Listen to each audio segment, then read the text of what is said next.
Bom dia a todos, bom dia a todas, bom dia para você que nos assiste pela Pop TV em Sobradinho e Porto Alegre. E hoje novidade, porque a gente começa a passar também na Cultural FM, lá no Rio Grande do Sul, Santa Catarina e região. Então sejam todos muito bem-vindos também aqui ao ICL Mercado Investimentos.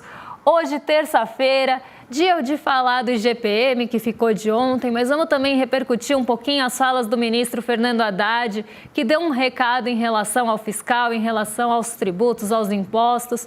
Então a gente vai falar sobre isso, vai trazer alguns contrapontos também. Vamos falar por que é que a mira está no salário mínimo enquanto se ataca os super salários, como é que reage normalmente alguns agentes de mercado, Faria Lima ou até a elite que tem poder político e econômico, e por que disso? Já que esse é um assunto muito importante no momento em que se discute o fiscal, em que se discute os cortes de gastos e também da onde vai sair a fonte de arrecadação, se vai ter a discussão da isenção de IR até R$5 mil e como vai ser sua compensação. A gente já viu que teve todo um conluio ali, um conchavo, o Ciro Nogueira em evento falando que vai tentar esticar essa compensação o quanto der. Então, assim, isso ficou muito claro na proposta dele alternativa. A gente vai falar sobre tudo isso porque é um assunto que precisa ser discutido e diz respeito a todos nós, e a gente está aí nadando contra a maré em um Congresso que está tentando boicotar tudo. Antes de entrar nesses assuntos, então, vamos dar uma olhadinha na nossa agenda, porque hoje ela está recheada de PMIs, índices dos gerentes de compras industrial de vários países. Esse índice já saiu na Alemanha, na zona do euro e no Reino Unido, bem cedinho. Em Portugal está tendo aquele fórum de Sintra, onde o vice-presidente do Banco Central Europeu já falou por lá. E depois um dirigente do Banco Central Europeu também falou bem cedinho nesse mesmo fórum. Então hoje várias pessoas, vários dirigentes, diretores, presidentes de Banco Central vão falar, ou de bancos centrais, vão falar nesse fórum que está acontecendo em Portugal. Mas vamos passar já para a próxima página porque tem mais coisa vindo por aí. Na zona do euro saiu o CPI, Índice de Preços ao Consumidor e seu núcleo, só que ainda preliminar, não é a leitura final. Aqui no Brasil, às 8 horas da manhã, saiu o IPCS, aquele IPC semanal já conhecido nosso, e também o Índice de Confiança Empresarial da FGV, medição relativa a junho. No Brasil, aqui às 10 horas da manhã, se der tempo, a gente passa pelo PMI industrial, o índice dos gerentes de compras aqui do Brasil, mas eu acho que vai ficar para amanhã. Se der, a gente dá uma passadinha nos números que já está tudo montadinho para vocês. 10h30, um pouquinho antes da gente entrar aqui, os presidentes, e aí como eu falei, hoje fala Jerome Powell, Christine Lagarde, o Andrew Bailey, o Kazuo Ueda, todos eles, presidentes de Banco Central, presidente do FED, do Banco Central Europeu, do Reino Unido e do Japão, vão participar do Fórum de Sintra e vão falar ali nesse fórum. Então já começou e a partir de agora a gente tem esses pronunciamentos e essas participações em Portugal. E a gente acha que ainda tem mais uma paginazinha de agenda com o PMI industrial de junho nos Estados Unidos, a medição da S&P Global, lá também sai uma outra medição que é da ISM e sai o relatório JOLTS de abertura de vagas agora, às 11 horas lá nos Estados Unidos também. Então, uma agenda hoje mais concentrada em PMIs, que a atenção deve se voltar para essas falas de dirigentes, presidentes, diretores de Banco Central lá em Portugal. E o relatório JOLTS de vagas deve ficar também um pouco no radar. O mercado de trabalho nos Estados Unidos está tendo ali um olhar mais de perto. E, além disso, aqui no Brasil, o cabo de guerra continua. Então, a gente vai falar sobre isso. Só que antes de tudo isso, eu vou dar bom dia para o Diego, que já está lá na redação, para dar bom dia para vocês e também contar para a gente como é que fechou os nossos mercados ontem. Diego, bom dia, como é que você está? Bom dia, Débora. Muito bom dia para toda a nossa audiência. Muito bom dia para Liz Longo, para Gladys Garcia, para Janir Lúcia, para o Diego Bonar, meu xará. Muito bom dia para Neraci Miranda, Maria Helena, enfim, muito bom dia para todo mundo. Prazer imenso estar aqui com vocês mais um dia. Vamos para o nosso fechamento? Pois bem, as ações da Petrobras dispararam no fim da tarde de ontem e empurraram o Ibovespa para cima. No final do dia, o nosso índice mostrava uma alta de 1,45% aos 138.854 pontos. Junho terminou no positivo com um avanço de 1,33%, sendo o quarto mês seguido de ganhos. No segundo trimestre, a alta foi de 6,18% e, no semestre, foi o melhor desempenho desde 2016, de 15,44%. O motivo desse impulso foi a forte entrada de capital estrangeiro, a maior em 3 anos, aliás. E o cenário global também deu uma força, ainda mais diante da trégua entre Israel e Irã e a expectativa sobre tarifas nos Estados Unidos. Aqui na nossa bolsa, os destaques positivos foram MRV, Magazine Luiza e Asus. Mas na outra ponta, nos destaques negativos, ficaram a Petz, a CSN e a Uzi Minas, fechando em queda, mas sem estragar o bom humor do dia. Já a moeda estadunidense fechou o dia em queda de 0,89%, cotado a R$ 5,43. Chegou, aliás, a bater R$ 5,42 durante a tarde, o menor valor de encerramento desde setembro do ano passado. Agora, no mês, registra queda acumulada de 4,99%. Foi a maior baixa desde janeiro.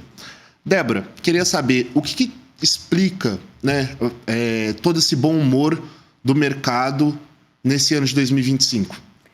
Olha, esse bom humor que a gente está vendo acontecer e que fechou aí o semestre com maior valor atingido desde 2016, isso ali no fechamento, o trimestre muito bom, o dólar caindo bastante, é a entrada de recurso estrangeiro. Esse foi o maior impulso, maior condutor que a gente teve da Bolsa nesse primeiro semestre, porque, para quem lembra, a gente teve um último semestre muito ruim aqui na nossa renda variável, na nossa Bolsa de forma geral.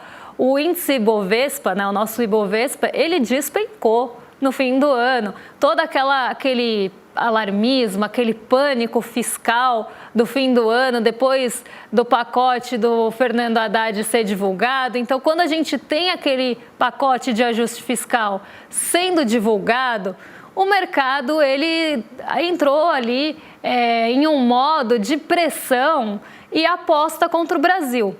Então, uma aposta contra o Brasil, a gente vai falar daqui a pouquinho sobre isso, em que gestores já estavam vendendo a Bolsa Brasileira desde mais ou menos a metade do ano e se posicionando em dólar. Quando você vende a Bolsa Brasileira e se posiciona em dólar, você está mostrando que você não acredita que aquelas empresas vão dar lucro, que o cenário macroeconômico vai deteriorar. Então, você vende os ativos daqui, não se posiciona em empresas brasileiras e vai buscar refúgio no dólar porque você acha que o dólar vai subir.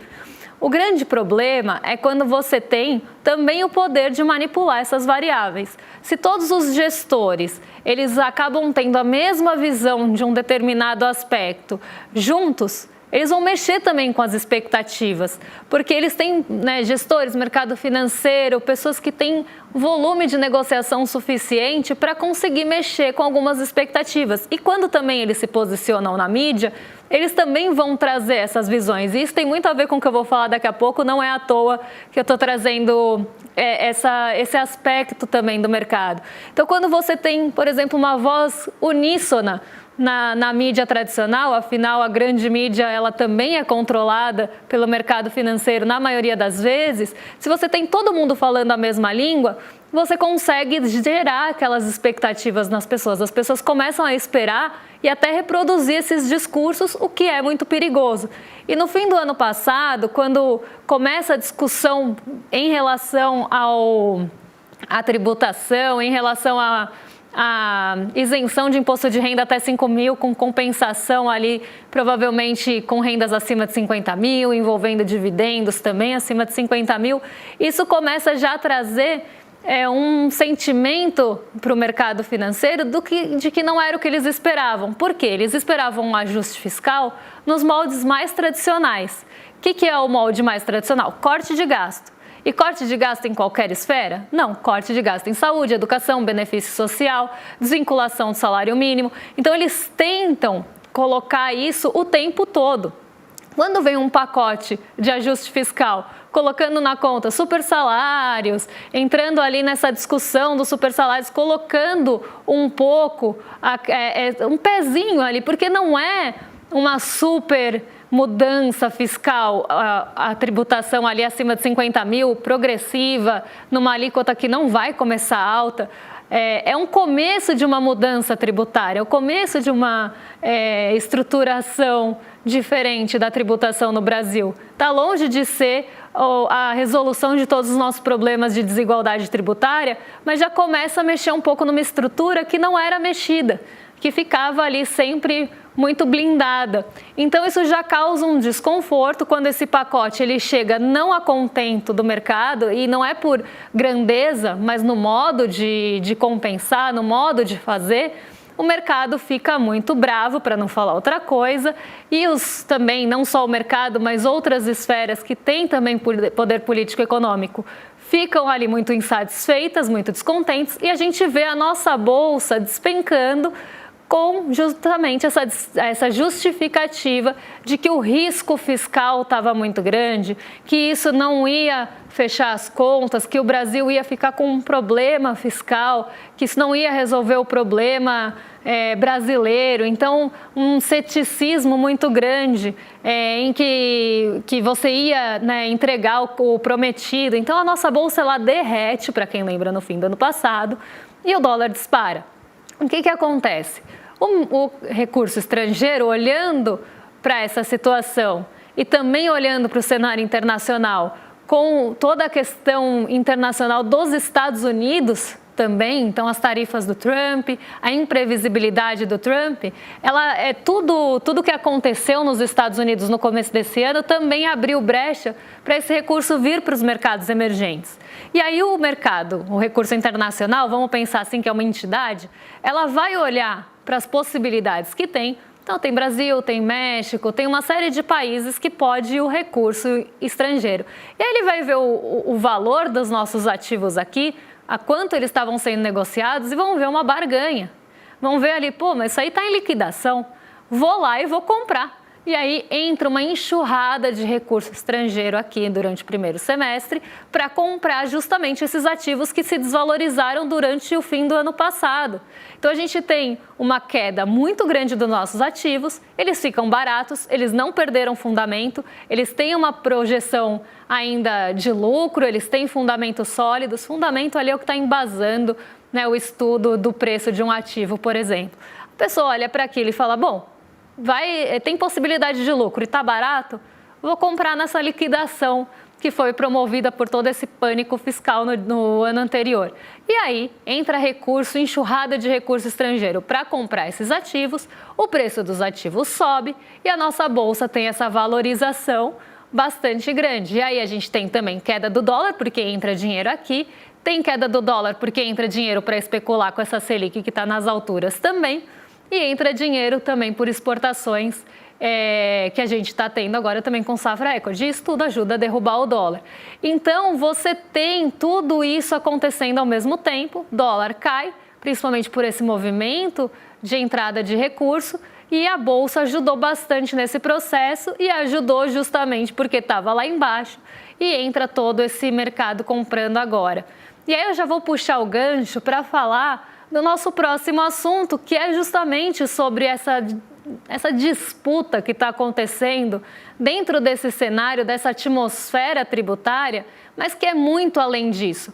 Esse cabo de guerra que a gente está vendo de impostos, de tributação, não é só sobre números, não é só sobre planilha, não é matemática puramente ali. Porque se a gente pensar, a questão fiscal ela é contábil no mais raso possível. Tem que fechar com as contas ali equilibradas. Isso é uma questão contábil.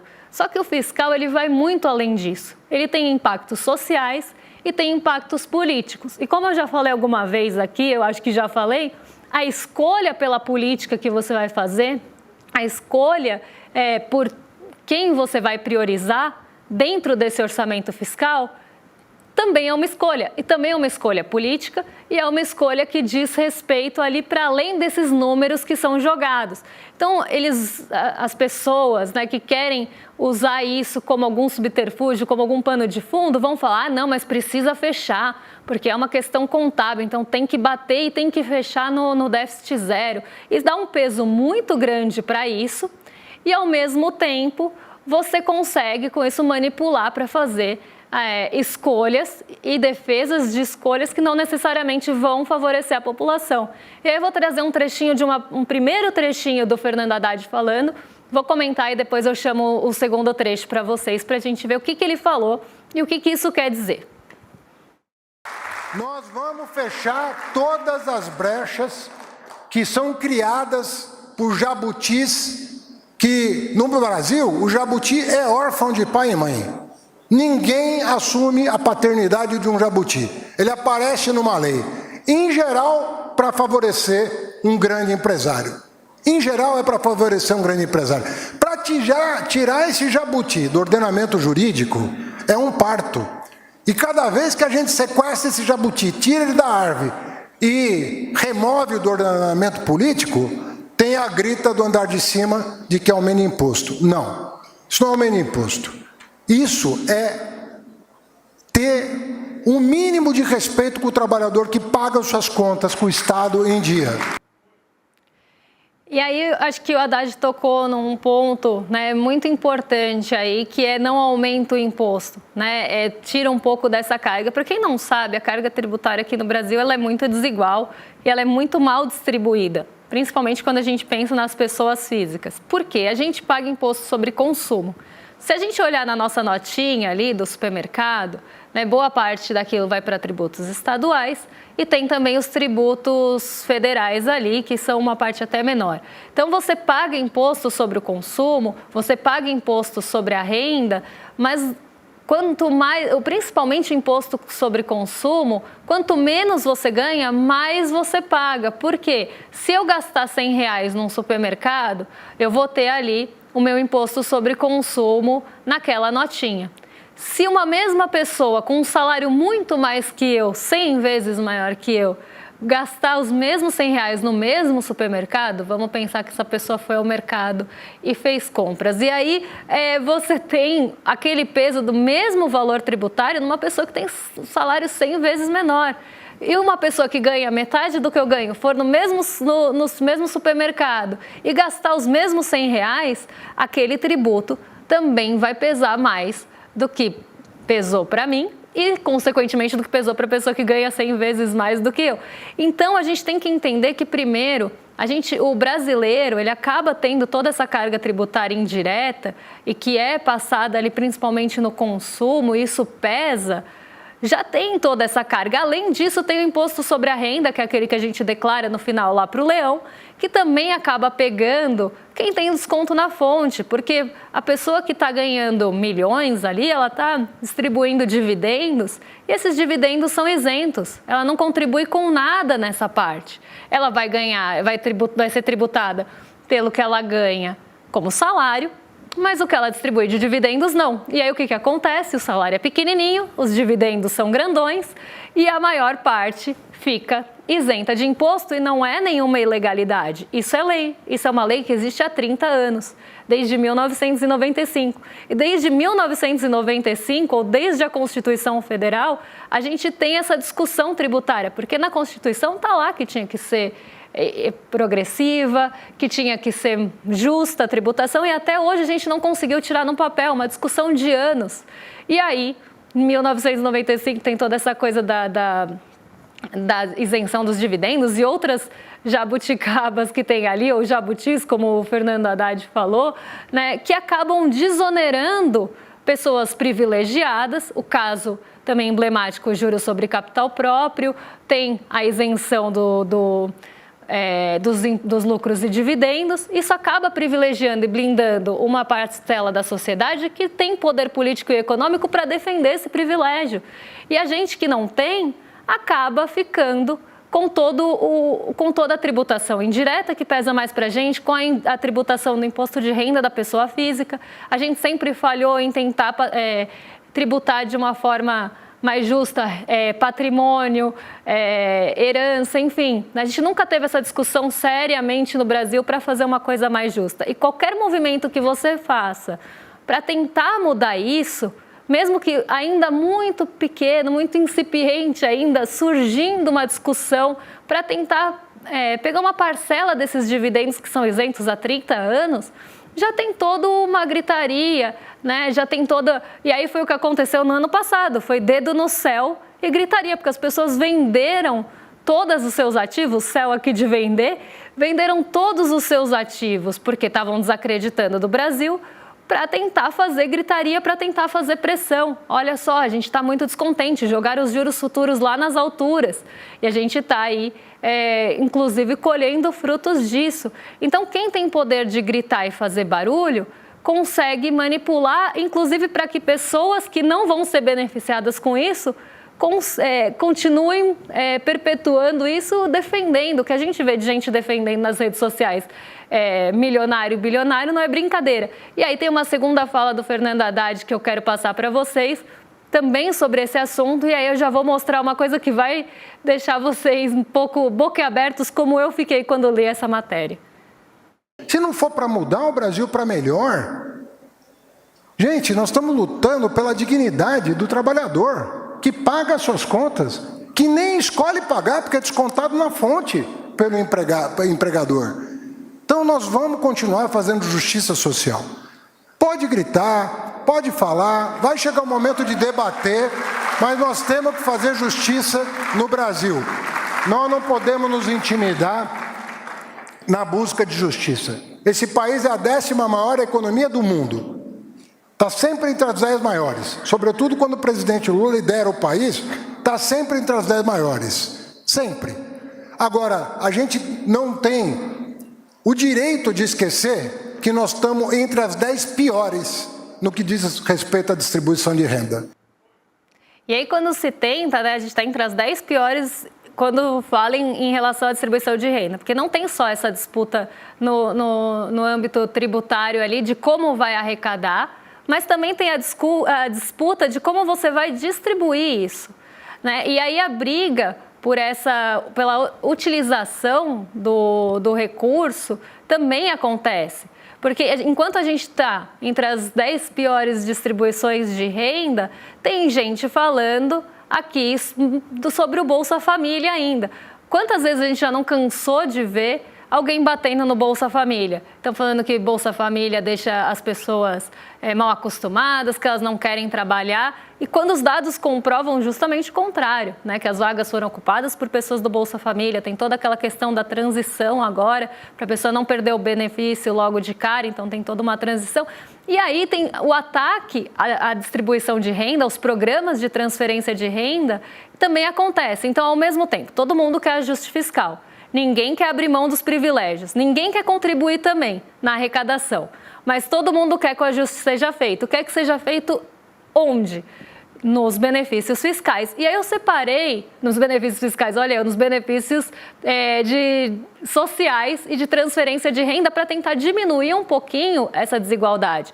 E a gente vê uma série de ataques ao salário mínimo, por exemplo, recentemente, e isso não é à toa. Essas pessoas, elas não estão sendo descongeladas, tipo Mariah Carey no Natal ou o Roberto Carlos no fim do ano, à toa. Estão descongelando Armínio Fraga, Gustavo Loyola, que eu não vi há um tempão na mídia, estão descongelando, o Armínio Fraga ainda aparece bastante. Mas o Gustavo Loyola eu não ouvia falar há um tempão.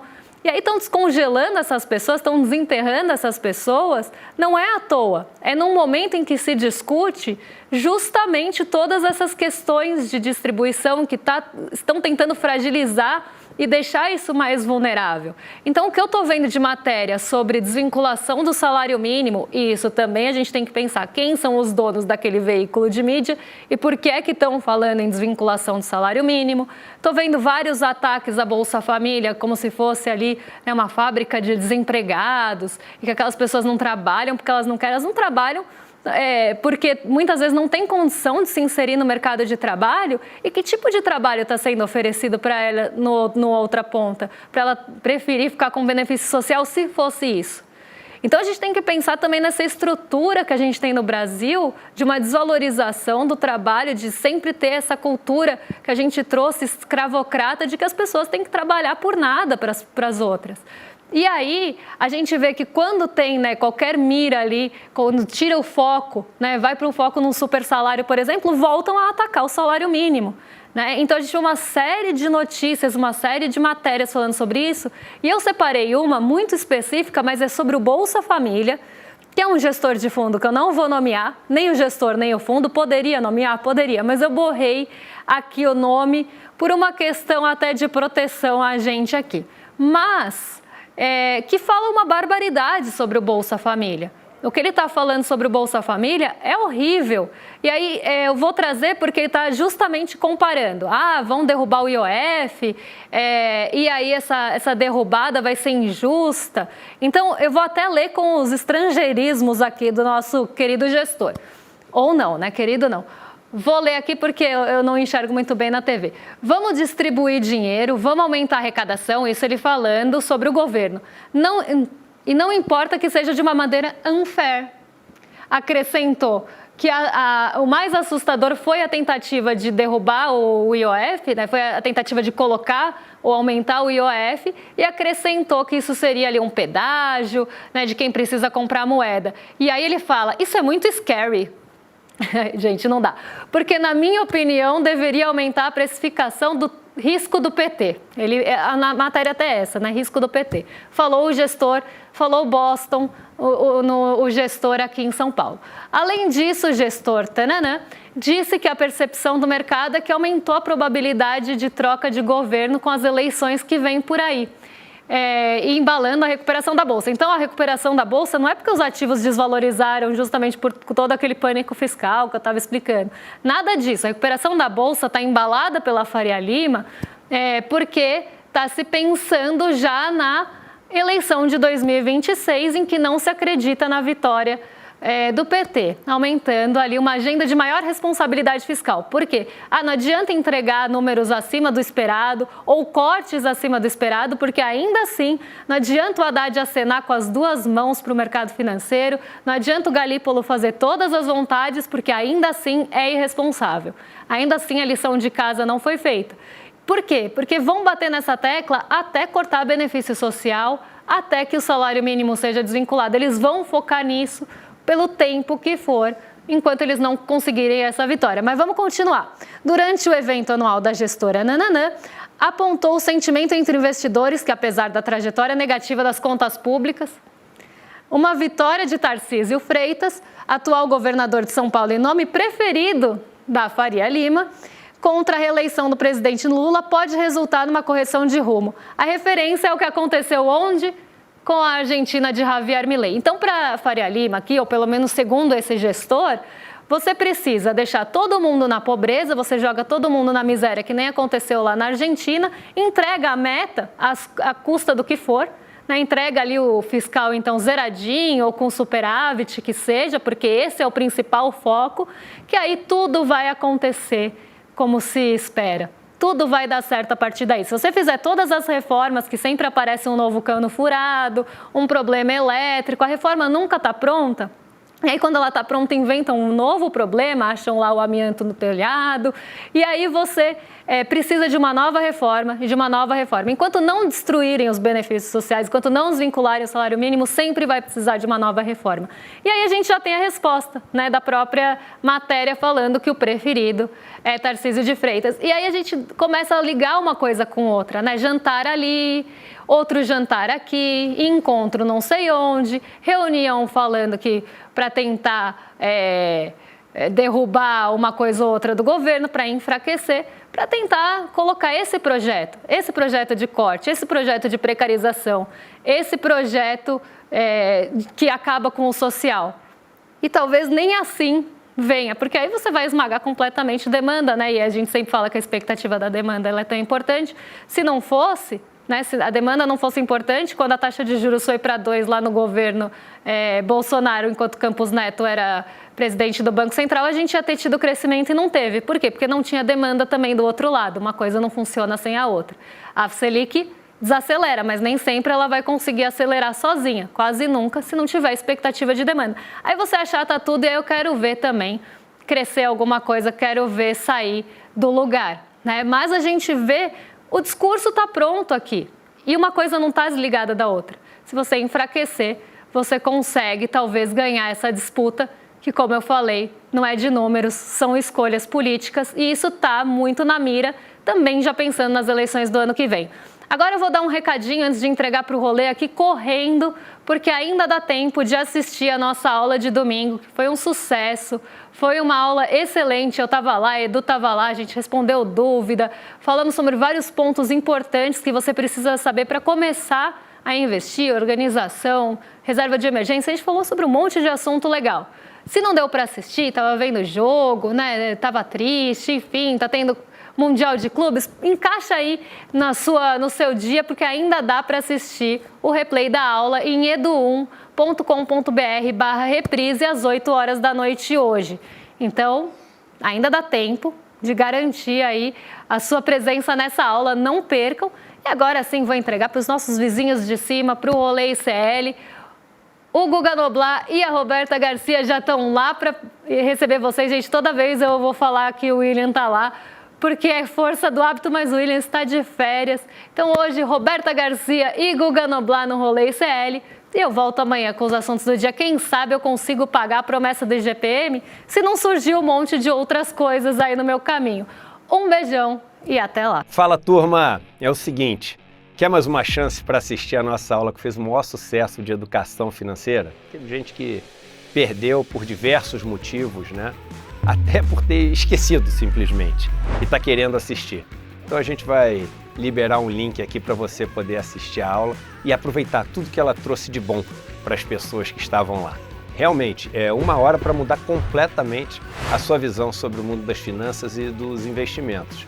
E no final da aula também uma chance de você se juntar a mais de 70 mil pessoas que fazem parte da nossa comunidade, que todos os dias acompanham os mercados e tem toda essa nossa ajuda, esse nosso suporte para reequilibrar a sua vida financeira, tá bom? Boa aula para vocês! O ICL está em todo lugar, na palma da sua mão, na TV da sua casa e até nos seus ouvidos. Para ir além da manchete e mergulhar com apuração e contexto de verdade, acesse iclnoticias.com.br. Siga o ICL, compartilha e vem com a gente. Informação para quem pensa.